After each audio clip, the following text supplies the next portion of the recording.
এবার আপনি দেখেন, কাগজ তৈরি করার জন্য মিল কলকারখানার ভিতরে পেপার মিলে এতগুলো নেটের ব্যবস্থা থাকে, ছাকনার ব্যবস্থা থাকে, তারপরেও আবর্জনা কিছু কাগজের মধ্যে চলে আসে, দুই একটা থেকে যায়। কিন্তু ঘাস খেলো, কুটা খেলো, খড় খেলো, ভুসি খেলো, তুষি খেলো, গাবিতে খেলো, খাওয়ার পরে আল্লাহ রাব্বুল আলামিন এ দিয়ে দুধ বানালেন, এ দিয়ে পায়খানা হলো, পেশাব হলো, রক্ত হলো। দুধ যখন দহন করলেন, দুধ দহন করার সময় একটা ঘাসের কণাও কি তার মধ্যে পেয়েছেন? পাওয়া গেছে? যায় নাই। অথচ দুধ থাকে যে বাটের মধ্যে, ওটা কি বলেন? ওলান বলে নাকি? যে ওলানের ভিতরে দুধ থাকে, ওইটা কাটে দেখেন, জবাও করে, গরু জবাও করে ওলানটা কাটে দেখেন, ওর ভিতরে কোনো নেট আছে, কোনো জাল আছে, কোনো ছাকনার ব্যবস্থা আছে? কিচ্ছু নাই। সুবহানাল্লাহ কইতে ইচ্ছে করে না ভাইরা? আল্লাহ রাব্বুল আলামিন বলেন, এইভাবে করে পশুর ভিতরে তোমার জন্য কত, এক পশুতে কত উপকার করলাম, গোশত খাওয়ালাম, চামড়া দিয়া জামা বানায় দিলাম। প্রচন্ড শীত পড়ে যেখানে, কানাডায়, ইউরোপে, আমেরিকায় প্রচন্ড শীত পড়ে কোন কোন এলাকায়। দক্ষিণ আমেরিকায় কানাডার একটা এলাকা আছে যেখানে এবার আমি সফর করে এসেছি। 12 মাস বরফ পড়ে সেখানে, বরফ আর বরফ ছাড়া কিছু নাই, সমস্ত রাস্তাঘাট সব বরফ আর বরফ। সেখানে এই প্রচন্ড শীতের ভিতরে মানুষ কিভাবে থাকবে? সুতা দিয়ে তৈরি করা কাপড়ে শীত কিছুতেই মানতে পারে না। আমি তো গেছি এমন এক জায়গায়, কানাডা এবং আমেরিকা যেখানে ছিলাম, সেখানে শীত ছিল -11 টেম্পারেচার, -11। এখন বোঝেন যে ঠান্ডাটা কি পরিমাণ। মুখের থেকে থুতু ফেললে আপনি চেহারা ফিরাতে পারবেন না, এর মধ্যে আপনার থুতু বরফ হয়ে যাচ্ছে। এই রকমের প্রচন্ড ঠান্ডায় সব রকমের কাপড় চোপড় যা ছিল এগুলো সব কিনে গায়ে দিয়ে আমি 1-3 হয়ে গেছি ফুলিয়া। তারপরেও আমার মনে হচ্ছে ঠান্ডা আমার হাত দিয়ে স্পর্শ করতেছে। তাহলে বরফের দেশ যেটা, এস্কিমোরা যেখানে বাস করে, সেই মানুষগুলির অবস্থা কি? ওই এস্কিমোরা যেখানে বাস করবে, 12 মাস যেখানে বরফ পড়বে, ওই জায়গার মানুষগুলো কি করে, কি গায়ে দিয়া বাঁচবে? এ পরিকল্পনা, এই চিন্তা দুনিয়ায় কেউ করে নাই, রহমান করেছেন। আল্লাহ রাব্বুল আলামিন পশু তৈরি করেছেন, পশুর গায়ে পশম দিয়েছেন, চামড়া দিয়েছেন, সেই জায়গার মানুষগুলি চামড়া দিয়া জামা তৈরি করে গায়ে লাগায়, শীত ঢোকে না। সুবহানাল্লাহ বিহামদিহি। চামড়া দিয়ে জামা তৈরি হচ্ছে, কাপড় চোপড় তৈরি হচ্ছে। আল্লাহ বলেন, এভাবে করে কত কিছু হলো। চামড়া দিয়া জামা বানাইলা, পশম দিয়ে শাল তৈরি করলে, কম্বল তৈরি করলে, বস্তুগুলো পাইকারি ধরে খাইলে জম্মের খাওয়া, তারপরে হাড্ডিগুলি দিয়ে সার তৈরি করলে। এই পশু তোমাকে পাহারা দিল বাড়িতে, কুত্তায় সারা রাত পাহারা যায় তোমার বাড়িতে। কুত্তা আবার পুলিশেও চাকরি করে। ইংল্যান্ডে, লন্ডনে দেখেছি আপনার, সেখানে কুকুর, ওকে ট্রেনিং দেওয়া হয়, কুকুর পুলিশে চাকরি করে। কোনো পুলিশ আছে হাবিলদার, সাব ইন্সপেক্টর, তবে কুত্তা জানে না যে সাব ইন্সপেক্টর কিনা আসে। বিভিন্ন বিভাগ তাকে দেওয়া হয়েছে এবং তারা এত নির্ভরযোগ্য, শুধুমাত্র চোরের ছবি আর তার ব্যবহৃত জামা কাপড় একটুখানি নাকে শুকায় দেবে কুত্তাকে, পুলিশ আর যাওয়া লাগবে না। এই কুত্তা পুলিশই যথেষ্ট। খুঁজা চোর যদি একবার তার নজরে এসে যায়, আর ছাড়াছাড়ি নাই, তাকে হাজির করবে, পুলিশের সামনে এনে হাজির করবে। তো এই কুকুর বাড়িতে পাহারা দিচ্ছে আপনার জন্য, তারপরে পুলিশের দায়িত্ব পালন করতেছে। মানুষ মরে গেলে কোথায় মরেছে সেগুলি সন্ধান করে নিয়ে আসতেছে, মাইন কোথায় পোতা আছে তা খুঁজে নিয়ে আসতেছে। কত উপকার আল্লাহ পাক করছেন। আল্লাহ পাক বলছেন, দেখো বান্দা, তোমার জন্য এই ধরনের অসংখ্য নিয়ামত আমি দান করেছি। আর এই নিয়ামতগুলি কার থেকে আসছে? ওয়ামা বিকুম মিন নি'মাতিন ফামিনাল্লাহ। যত নিয়ামত বান্দা তোমার জন্য তুমি পেয়েছো, সমস্ত নিয়ামত আমি আল্লাহ রাব্বুল আলামিনের পক্ষ থেকে এসেছে। সব নিয়ামত কে দিয়েছেন? জোরে বলেন, কে দিলেন? আল্লাহ পাক দিলেন। আল্লাহ পাক বলেন, এইভাবে করে আমি আমার নিয়ামত দিয়ে, রহমত দিয়ে তোমাকে আমি সৃষ্টি করেছি, তোমাকে লালন পালন করতেছি। একটি মানুষ যতই সংকীর্ণ এবং অসভ্য জীবন যাপন করুক না কেন, সে পৃথিবীতে যেখানে বসবাস করে সেখানে বসে সে অন্তত তার চতুর্দিকে কত নিয়ামত সে লাভ করতেছে তা সে চিন্তা না করে পারে না। সে যদি চিন্তা করে তাহলে অবশ্যই এগুলি তার জ্ঞানের মধ্যে আসবে। একজন কৃষক, সে নির্জন একটা কুটিরে বাস করে, সে আল্লাহর সৃষ্টি নৈপুণ্যতা বুঝুক আর না বুঝুক, আকাশ কেন সৃষ্টি হলো, জমিন কেন সৃষ্টি হলো, এই কথা যদি জিজ্ঞাসা করা হয় কৃষককে, সে তো ভালো করে তা বুঝবে না। কিন্তু অন্তত এতটুকুন কথা একটা মূর্খ, একজন চাষি যে প্রত্যন্ত একটা অঞ্চলে বাস করে, একটা নিবিড় পল্লীতে বাস করে, অজপাড়াগায় বাস করে, কোন শিক্ষার আলো পৌঁছায় নাই, স্কুল নাই, কলেজ নাই, বিদ্যুৎ নাই, হসপিটাল নাই, রাস্তা নাই, টেলিফোনের ব্যবস্থা নাই, এমন একটা জায়গায় একটা নিরেট, একটা মূর্খ, একটা চাষি একটা ঘরের মধ্যে বাস করে। সে পৃথিবীর আল্লাহর সৃষ্টি নৈপুণ্যতা আর কিছু বুঝুক আর না বুঝুক, এতটুকুন কথা তো সে বোঝে যে আমি যদি অসুস্থ হই তাহলে এই গাছপালার পাতা শিকড় বেটে খেলে আমি রোগমুক্ত হয়ে যাই। আমি প্রচন্ড রোদ্রে যখন পুড়ি গাছের তলায়, আমি ছায়া নিলে পরে আমি তখন আরাম পাই, ঠান্ডা পাই। এই গাছগুলি তার তরুণ বয়সে আমাকে ফল দেয়, গাছ যখন বড় হয় তখন সে আমাকে ছায়া দেয়। এই গাছের তক্তাগুলি দিয়ে, গাছ দিয়ে কাঠ হয়, তা দিয়ে তক্তা হয়, তা দিয়ে খুঁটি হয়, তা দিয়ে আড়া হয়, তা দিয়ে নৌকা হয় ইত্যাদি সে বুঝতে পারে। তাছাড়া এই গাছ যখন বুড়ো হয়ে গেল, শুকিয়ে গেল, তখন এই গাছ দিয়ে আগুন জ্বালায়া আমি রান্না বান্না করি। গাছ এত আমার উপকার করছে, তার দ্বারা উত্তাপ পাই, আলো পাই, এত কিছু পাই। একটা মূর্খ লোকও চিন্তা করলে এতগুলি জিনিস সে অনুভব করতে পারে এবং এরপরে তার চিন্তা চলে যায় যে এই সমস্ত নিয়ামত এমনি এমনি হয় নাই, নিঃসন্দেহে একজন এগুলি সৃষ্টি করেছেন, তার নাম আল্লাহ। তার নাম কি? তার নাম রহমান। জোরে বলেন, তার নাম কি? রহমান। তিনি সৃষ্টি করেছেন, তিনি এগুলি দান করেছেন। এই বৃক্ষরাজি আল্লাহ পাক বলছেন, নিল্লাযী জাআলা লাকুম মিনাশ শাজারিল আখদারি নারান ফাইযা আনতুম মিনহু তুকিদুন। আল্লাহ রাব্বুল আলামিন বলেন, সেই দয়াময় আল্লাহ রাব্বুল আলামিন গাছ সৃষ্টি করেছেন, আর এই গাছগুলি সৃষ্টি করে দিয়েছেন তোমাদের কাজের জন্য, যা দিয়ে তোমরা আগুন জ্বালাও, চুলা জ্বালাও, রান্না বান্নার কাজ করো। ওয়া রাহমাতি ওয়াসিআত কুল্লা শাই। আমার রহমত ঘিরে আছে আমার গোটা পৃথিবীকে, সর্বত্র আমার রহমত আর রহমত। এই কোরআন শরীফ শিক্ষা দিয়েছেন তিনি আর রহমান আল্লামাল কোরআন। এই কোরআন শিক্ষা দিয়েছেন সেই মহান আল্লাহ রাব্বুল আলামিন, যিনি হচ্ছেন রহমান, যার দয়া দিয়ে গোটা পৃথিবী পরিব্যাপ্ত হয়ে আছে। এক মুহূর্তের জন্য চিন্তা করুন, এক মুহূর্তের জন্য চিন্তা করুন, আল্লাহ পাকের দয়া যদি না থাকতো তাহলে কি অবস্থা হতো? এই পৃথিবী আছে, পৃথিবী আছে কিন্তু কোনো সৌন্দর্য নাই। আকাশ আছে কিন্তু কোনো তারকা নাই, তারকা আছে কিন্তু তাতে কোনো আলো নাই। গাছ আছে কিন্তু তাতে কোনো সবুজ শ্যামলিমা নাই। আওয়াজ আছে কিন্তু তাতে কোনো সুর নাই।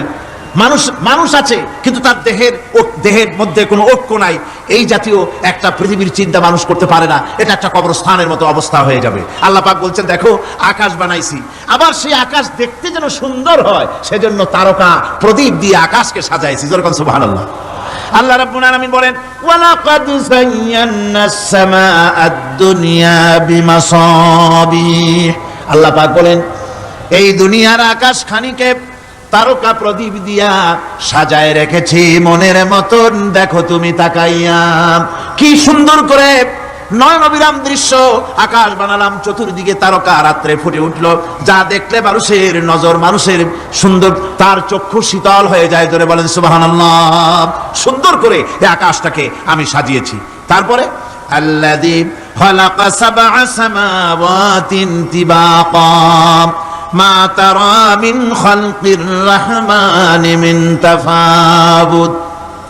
স্রষ্টা তিনি সপ্ত আকাশ রচিলেন থরে থরে, কোন ত্রুটি হেরিবে না তার পূর্ণ সৃজন পরে। চাও তুমি তার সৃষ্টি পানে, দেখো কিছু ভুল চোখ, ফেরাও তোমার নয়ন খানি, ফেরাও তোমার মুখ।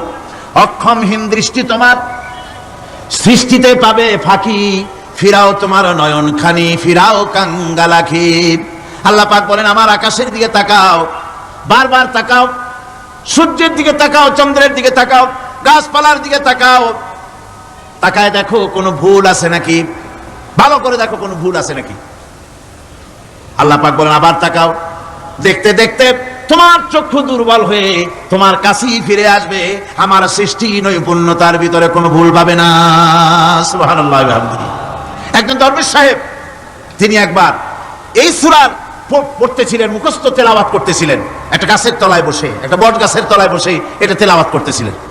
যখন তিনি পড়লেন, হাল তারা মিন ফুতুর, আমার সৃষ্টি নৈপুণ্যতার ভিতরে কোনো ভুল পাওয়া যায় নাকি?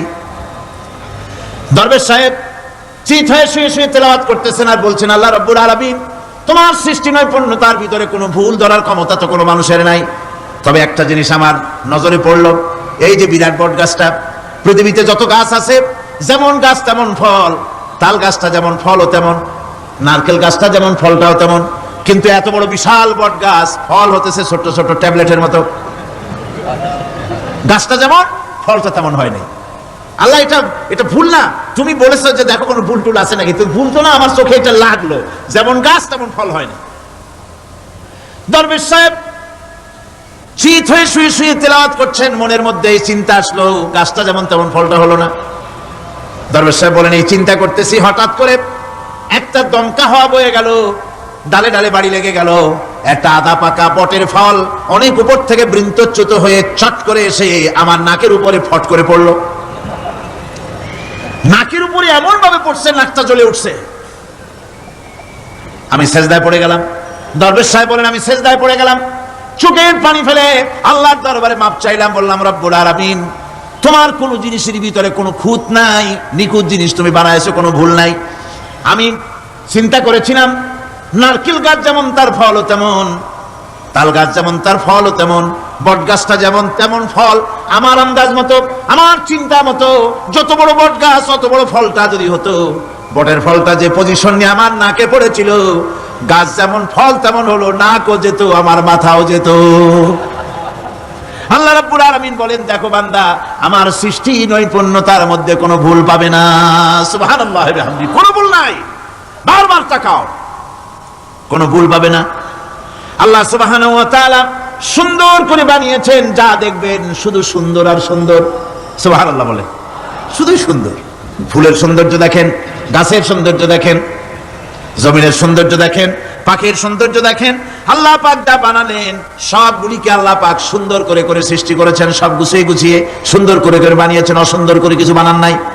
ফুল দেখতে কত সুন্দর, ফুলের থেকে ফল হয়, সে ফল হওয়ার জন্য ফুলের পুংকেশর আর স্ত্রী কেশরের মিলন ঘটতে হয়। তো ফুল তো আর চলতে পারে না, এই মিলনটা কেমনে হবে? এই জন্য আল্লাহ পাকের রুচি দেখেন, আল্লাহ পাকের রহমত দেখেন, আল্লাহর কুদরত চিন্তা করুন। সুবহানাল্লাহ ওয়া বিহামদিহি। ফুল সুন্দর জিনিস, ফুলের চাইতে আর কিছু সুন্দর আছে নাকি? এত সুন্দর ফুল, এই পুংকেশর এবং স্ত্রী কেশরের বিনিময়টা কে করবে? এইটা করার জন্য আল্লাহ পাক এই দায়িত্ব তেলাপোকাকে দেন নাই, দিছেন নাকি? আরশোলাকে দিছেন, সার পোকাকে দিছেন, উই পোকাকে দিছেন, তাতে ফুলের ইজ্জত নষ্ট হবে। ফুল যেমন সুন্দর, আল্লাহর রুচি, আল্লাহ রাব্বুল আলামিনের সৌন্দর্য বোধ কত বিরাট, কত মহান আল্লাহ পাক। ফুল যেমন সুন্দর, ওই সুন্দর ফুলের উপরে তেলাপোকা পড়লে ফুলের সৌন্দর্য নষ্ট হবে। এজন্য আল্লাহ পাক ফুল যেমন সুন্দর, ওই পুংকেশর আর স্ত্রী কেশরের মিলন ঘটাবার জন্য রব্বুল আলামিন সুন্দর প্রজাপতির ব্যবস্থা করেছেন। ফুল যেমন সুন্দর, প্রজাপতিও সুন্দর। প্রজাপতির ডানায় কোন শিল্পী কোন তুলি দিয়ে এত রং লাগালো? সুবহানাল্লাহ ওয়া বিহামদিহি, সুবহানাল্লাহ ওয়া বিহামদিহি। আল্লাহ পাক বলছেন এমনি সুন্দর করে বানালাম, মানুষ বানাইছি, সে মানুষের সৌন্দর্য দেখো। দুইটা চোখ দিলাম দেখার জন্য, চোখ কি জন্য? এখন এই চোখ দুটা যদি কুমিরের মতো আল্লাহ গোল বানাই দিতেন, চোখ গোল এরকম কুমিরের মতো দেখতে বিশ্রী হতো। চোখ দুটোকে আল্লাহ টানা টানা করেছেন, চোখের উপরে ভুরু লাগিয়েছেন, তাতে আবার পশম দিয়েছেন, চোখে পিসি দিয়েছেন, চোখের ভিতরে মণিটা কালো করেছেন, তার চতুর্দিকে সাদা অংশকে নীলাভ করেছেন যাতে কালোটা আরো ফুটে ওঠে। সুবহানাল্লাহ ওয়া বিহামদিহি। কত সৌন্দর্য আল্লাহ রাব্বুল আলামিন মানুষকে দিয়েছেন। আল্লাহর রহমতের ওয়াজ সারা বছর করলেও তো ফুরাবে না, এত রহমত, এত দয়া আল্লাহ সুবহানাহু ওয়া তাআলা। মানুষ আল্লাহ কি সুন্দর করে বানালেন। একবার একজন দরবেশ সাহেব রাস্তা দিয়ে যাচ্ছেন, প্রতিমধ্যে তিনি দেখতে পেলেন নদী থেকে এক কলসি পানি নিয়ে এক যুবতী সুন্দরী মেয়ে রাস্তা বেয়ে যেতেছে। দরবেশ সাহেব দাঁড়ায় গেলেন আর ওই যুবতীর দিকে এক নজরে তাকায় আছেন, চোখে পলক দেয় না। এরপরে যুবতী থমকে দাঁড়ায় গেল। আধা বুড়া মানুষ, দাড়ি অর্ধেক পাইকে গেছে, দেখতে দেখায় খুব বুজুর্গ মানুষ, কিন্তু রাস্তায় আমার একা পাইয়া এমনি করে তাকিয়ে আছে আর চোখ দিয়ে তো পানি পড়ে। ব্যাপারটা কি? দরবেশ কাঁদে কেন? প্রতিমধ্যে আমাকে একা পেয়ে দরবেশ কাঁদে কেন, তাকিয়ে আছে কেন? মহিলার চিন্তা জাগলো। শেখ সাদী রহমতুল্লাহ আলাইহি ঘটনা লিখেছেন, বাংলা কবিতার অনুবাদ করেছেন। একদা সুখদায়ক প্রমোদা বদন, দর্শন করি মম ঝরিল নয়ন। হেসে কহে সে রূপসী সবিস্ময় মন, কহ দেখি মহাশয় কহ কি কারণ। বিষয় বিরাগী তুমি ভুবনে প্রচার, কি হেতু জন্মিল তব মানস বিকার। যুবতী মেয়েটি বলছে, ওগো দরবেশ সাহেব, হুজুর সাহেব, আমি একটা যুবতী মেয়ে লোক, রাস্তায় আমাকে একা পেয়ে আপনি আমার দিকে তাকায় আছেন আর কাঁদতেছেন। এই বৃদ্ধ বয়সে ভীমরতি হলে কেন? আমাকে দেখে কাঁদেন কেন? আর এক নজরে কেন তাকায়েছেন? কারণটা কি? কি কুমতলব আছে? দরবেশ সাহেব বলছেন, হেসে কহিলাম বালে করহ শ্রবণ, নেত্র ঝরে তবু হেতু ভেব না এমন। হে রূপসী মেয়ে, তোমার জন্য আমি কান্দি, একথা একবারও চিন্তা করো না। যে শিল্পী রচিল এই সুধাংশু বদন, তাহার তরে ঝরে নেত্র নয়নে জীবন। তোমার প্রেম পাওয়ার জন্য তোমাকে দেখে লোবাতুর এবং কামুক হয়ে তোমার দিকে তাকায় কান্দি, একবারও ভেব না। আল্লাহর কসম আমি কাঁদতেছি তোমার এত সুন্দর স্বাস্থ্য আর চেহারা যে আল্লাহ রাব্বুল আলামিন বানায় দিলেন, না জানি সেই আল্লাহ কত সুন্দর। যার সৃষ্টি এত সুন্দর সেই আল্লাহ রাব্বুল আলামিন না জানি কত সুন্দর। আল্লাহ পাক সেই সুন্দর আল্লাহ রাব্বুল আলামিনকে দেখার তৌফিক যেন আমরা পাই। জোরে বলেন আমিন, আরো জোরে বলেন আমিন। আল্লাহ পাক বলছেন আমি সুন্দর করে সব তৈরি করে দিয়েছি। বুঝবে তারা যারা চিন্তাশীল, যারা গবেষণা করে। ইন্না ফি খালকিস সামাওয়াতি ওয়াল আরদি ওয়া ইখতিলাফিল লাইলি ওয়ান নাহার লাআয়াতিন লিউলিল আলবাব। নিশ্চয়ই যারা নাকি জ্ঞানবান, তারা রাত এবং দিনের পরিবর্তন, আকাশ এবং জমিনের সৃষ্টি ইত্যাদির ব্যাপারে, এই সৃষ্টি নৈপুণ্যতার ব্যাপারে তারা চিন্তা করে, গবেষণা করে। রাত এবং দিনের পার্থক্য মানুষের জীবনকে জীবন পদ্ধতিকে দুই ভাগে বিভক্ত করেছে, রাত এবং দিন। দেখেন আল্লাহর রহমত এবং কুদরত সব জায়গায় রাত এবং দিন মানুষের জীবন চলার পথকে, জীবন পদ্ধতিকে কয় ভাগে ভাগ করেছে? দুই ভাগ। আল্লাহ পাক বলেন ওয়াজআলনাল লাইলা লিবাসান ওয়াজআলনান নাহারা মাআশা। আমি রাতকে করেছি শান্তির বাহন, রাতকে করেছি আচ্ছাদন, শান্তির বাহন, আর দিনকে করেছি রোজগার করার জন্য। দিনের বেলায় রোজগার করবে, কামাই রুজি করবে, কল কারখানায় যাবে, খেতে খামারে যাবে, অফিস আদালতে যাবে, কাজ কাম করবে। এ কাজ করে করে শরীরের ভিতরে ক্লান্তি আসে, অবসাদ এসে যায়। আল্লাহ রাব্বুল আলামিন বলেন আমি আবার রাত বানালাম। ওই রাতের বেলায় মানুষ যখন ঘুমায় যায়, এই ঘুম তার সমস্ত অবসাদ আর ক্লান্তি দূর করে দিয়ে সকাল বেলায় আবার তাজা মানুষ করে সমস্ত একেবারে পরিপূর্ণ কর্মক্ষম একজন মানুষে তাকে পরিণত করে দেয়। রাতটাকে আচ্ছাদন করে দিয়েছি, দিনের কোলাহল মুক্ত রাত। সূর্যের আলোর ঝলকানি, তীব্র আলো নাই, চিৎকার নাই, আওয়াজ নাই। রাতের একটি অন্ধকার চাদর পরিয়ে দিলাম এই পৃথিবীর উপরে, রাতের একটি অন্ধকার চাদর পৃথিবীর উপরে পরিয়ে দিলাম। কোলাহল মুক্ত পৃথিবী, এখন সূর্যের তীব্র আলো আর নাই। এখন আরামে তুমি ঘুমিয়ে যাও, ঘুমাও, আবার সকালবেলা উঠে তুমি কাজ করবে। আল্লাহ পাক বলেন আমি এভাবে ومن رحمته جعل لكم الليل والنهار لتسكنوا فيه ولتبتغوا من فضله। আল্লাহর রহমতের ভিতরে এটাও রহমত, আল্লাহর করুণা, আল্লাহর দয়া যে তিনি দিনকে করেছেন রুজি কামার জন্য, রাতকে করেছেন তিনি তোমাদের জন্য ঘুমাবার জন্য, বিশ্রামের জন্য। এই ব্যবস্থা আল্লাহ রাব্বুল আলামিন করেছেন, যিনি তোমাদেরকে দুপুর বেলায়, বিকেল বেলায় তোমাদেরকে অবসাদ গ্রহণের জন্য, আরামের জন্য দুপুর এবং বিকাল, সকাল ইত্যাদি তৈরি করেছেন। কোরআন শরীফের ভিতরে আল্লাহ পাক এই সমস্ত কথাগুলি ব্যাখ্যা সহকারে বলে দিচ্ছেন যে আমার রহমত ওয়াসিআত রাহমাতি কুল্লি শাই, সমস্ত জিনিসে চতুর্দিকে তুমি যেখানে আছো তার চতুর্দিক আকাশ এবং জমিন আমার রহমত তোমাকে ঘিরে রেখেছে। এই কোরআন নাজিল করেছেন সেই আল্লাহ, সেই রহমান যার দয়া সর্বত্র ছড়িয়ে আছে। আল্লাহ পাক বলছেন এরপরে তোমাকে সৃষ্টি করলাম, জমিন সৃষ্টি করলাম খাবারের জন্য। আমার রহমতের বিষয়টা দেখো, আমি এমন দয়াবান, এমন মেহেরবান। এবার তোমার খাবারের জরুরত হলো তুমি কি খাবে, সেজন্য এই জমিনে ফসলের ব্যবস্থা আমি আল্লাহ করেছি। জোরে বলেন সুবহানাল্লাহ। জমিন শুকায় গেছে, বৈশাখ মাসের, জ্যৈষ্ঠ মাসের প্রচন্ড রৌদ্রের তাপে জমিন শুকায় গেছে। এই জমিনে তুমি ফসল ফলাবে কি করে যদি না পানি দিয়ে জমিনটারে ভিজায় দেই? আল্লাহ বলেন জমিন ভিজাবার দায়িত্ব আমি নিলাম। আল্লাহুল্লাযী আরসালার রিয়াহা ফাতুসিরু সাহাবা। সমুদ্রের পানি, লবণাক্ত পানিগুলি বাষ্পীয় আকারে উত্থিত হয়ে যায়, মেঘমালায় পরিণত হয়ে যায়। বাতাসকে বলি এই মেঘকে টেনে নিয়ে যাও অমুক জায়গার উপরে, মেঘ চলে এলো। আল্লাহ বলেন ফাসুকনাহু ইলা বালাদিন মাইয়িতিন ফাআহইয়ানা বিহিল আরদা বাদা মাউতিহা কাযালিকান নুশুর। আল্লাহ পাক বলছেন বৃষ্টির পানি পড়লো, মরা জমিন জিন্দা হয়ে গেল। এই মরা জমিন জিন্দা হলো। এরপরে তুমি বীজ বপন করলে, ধান বপন করলে, গম বপন করলে, মাটির খাসলাত হলো সব পচায় দেওয়া। মাটির খাসলাত কি? কথা বুঝেন না? মাটির ধর্মটা কি? পচায় দেওয়া। যা রাখেন পচে যাবে, লোহা রাখেন জং ধরে যাবে, পাথর রাখেন আস্তে আস্তে, এ ধরনের যেসব জিনিস রাখেন আস্তে আস্তে করে ধ্বংস হয়ে যাবে, পচে যাবে। ওই মাটির ভিতরে ধান এবং গম, আপনার ফসল, আপনার খাদ্য, আপনার রিজিককে আমানত করে দিলেন, আল্লাহ পাক ওটাকে হেফাজত করলেন। এরপরে ওর ভিতর থেকে পাতা অঙ্কুরিত হয়ে বেরিয়ে এলো।